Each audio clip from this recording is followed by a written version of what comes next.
Vous vous retrouvez, c'est encore une fois votre bien-aimé Paul Ariel Malimtoto, je suis serviteur de Dieu par sa grâce. Je sais que nous sommes confinés dans nos maisons ici dans notre province de Ohio, aux États-Unis.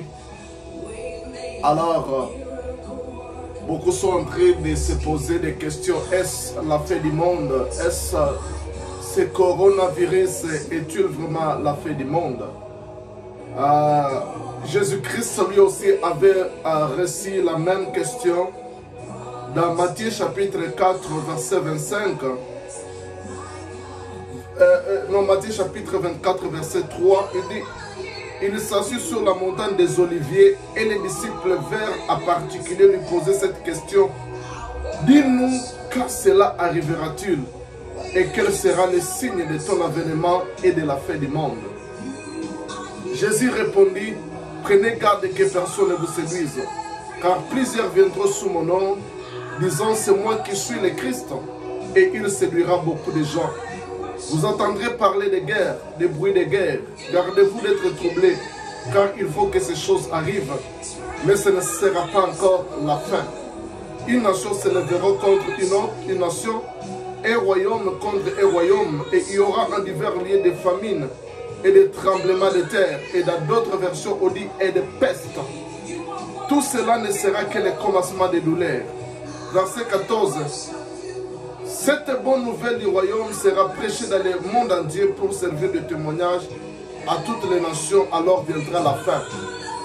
Et cela, nous venons de faire la lecture. La Bible dit ceci: le disciple s'approchant de Jésus lui posa la question: quel sera le signe de ton avènement et de la fin du monde? Jésus a dit que personne ne vous séduise. Parce qu'aujourd'hui, il y a des prédicateurs qui profitent de cette histoire d'épidémie de coronavirus pour mal interpréter la Bible, disant que c'est la fin du monde, ce sont des signes, ce sont des choses qui annoncent de la fin du monde. Jésus a dit ceci: il y aura des guerres, il y aura des tremblements de terre, il y aura des pestes, il y aura à divers lieux des guerres, des tremblements, des catastrophes. Mais cela ne sera pas encore la fin. Mais cela sera le commencement de la douleur. Ici, je suis confiné à la maison. Je suis dans mon porche, dans mon véranda. Je ne peux pas quitter à l'extérieur. Mais une chose, je vais vous dire ceci. C'est que nous sommes en train de vivre avec le corona. C'est ce que les autres ont commencé à vivre depuis longtemps. Parce que Jésus n'avait pas parlé seulement de peste, mais il avait parlé de la guerre, de famine, de tremblements de terre. Et nous sommes en train d'assister à toutes ces choses. Jésus a dit ces choses-là ne sera que le commencement de la douleur. C'est le commencement de la douleur. Mais cette douleur, c'est comme la douleur de l'affrontement qui est au point d'affronter un grand événement. Un grand événement. Et cet événement-là, c'est la grande tribulation. C'est la naissance de l'Antichrist. Bien-aimés dans le Seigneur, ce que nous sommes en train de vivre, le bruit des guerres, des tremblements de terre, de tremblements partout dans le monde, la famine, les problèmes. Le monde est à l'envers et l'économie est par terre. Bien-aimés dans le Seigneur, cette douleur dont Jésus avait dit que ces choses ne sera pas encore la fin, mais le commencement de la douleur. Le commencement de la douleur. Bien-aimés, cette douleur, c'est comme la douleur de l'affrontement qui est en train de faire naître l'Antichrist, le faux prophète qui viendra avec les signes de 666. Bientôt, cet Antichrist va naître. Parce que bien aimé dans le Seigneur, nous l'église, nous devons faire attention. Tandis qu'il y a la fermeture des bâtiments qu'abritent les églises. Les églises ne sont pas fermées, mais les bâtiments qu'abritent les églises sont fermées. Nous devons faire attention parce que ceux qui vont souffrir, c'est ceux qui pensent que l'église est un bâtiment. Ceux qui vont souffrir, c'est les chrétiens dont on a enseigné à se confier à leur pasteur au lieu de se confier au grand pasteur. La Bible dit l'Éternel est mon berger. L'Éternel, ton berger, est avec toi même quand tu n'es pas à l'église. Il est avec toi au travail, il est avec toi confiné dans ta maison, il est avec toi dans la prison comme il était avec Paul quand il était emprisonné.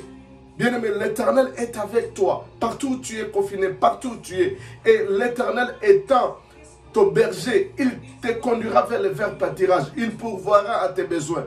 N'ayez pas peur de ce que le monde a peur. Les gens disent que qu'est-ce qui va nous arriver si on nous enferme dans nos maisons. L'Éternel pourvoira à tes besoins. Tu ne vas pas mourir même si tu es confiné dans ta maison. Tu ne vas pas mourir même si on dit que pas de circulation. Laisse-moi te dire, ayez la foi à Dieu. Le Dieu qui nourrit les oiseaux, qui nourrit le bête de champ dans la forêt. Bien-aimé dans le Seigneur, il te nourrira, il s'occupera de toi et il te fera grâce. Quand toi tu dis, mais si on ferme ce travail, si on bloque ça, comment nous allons vivre? Tu ne vis pas par toi-même. Tu ne vis pas par ton travail.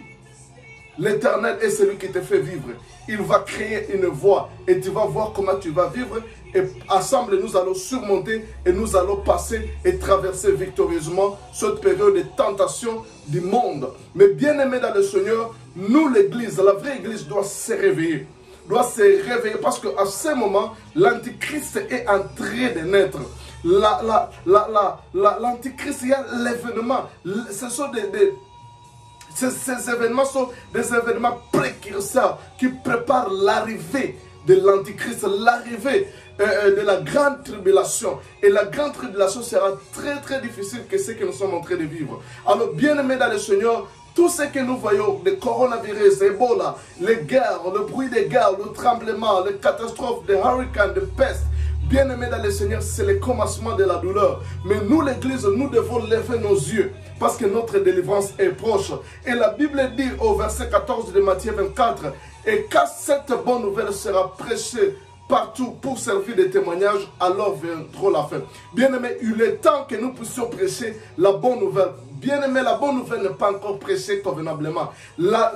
Beaucoup de prédicateurs sont en train d'amener de mauvaises nouvelles parce qu'ils prêchent des démons, la possession satanique, les démons de famille, les liens parentaux ancestraux. Ce sont déjà vols de ville à village. Au lieu d'aller annoncer aux gens l'amour de Dieu qui a été manifesté par Jésus, au lieu de prêcher aux gens l'œuvre accomplie, l'œuvre parfaite que Christ a fait pour que ce dernier puisse avoir la vie éternelle. La Bible dit, crois au Fils et tu auras la vie éternelle. Celui qui croit en moi a la vie éternelle. Nous devons aller annoncer aux gens qu'il n'y a plus de condamnation pour ceux qui sont en Jésus. Nous devons aller annoncer aux gens que nous sommes dans la protection, nous sommes sous l'ombre du Tout-Puissant par Jésus-Christ. Nous devons alors annoncer aux gens que nous avons été, notre vie est cachée dans les lieux célestes en Christ et que cette personne n'a pas de pouvoir sur nous. Nous devons annoncer aux gens la bonne nouvelle au lieu de leur annoncer que non, vous voyez, ça c'est la fin du monde, l'affaire va venir. Il n'y a pas de l'affaire pour le chrétien.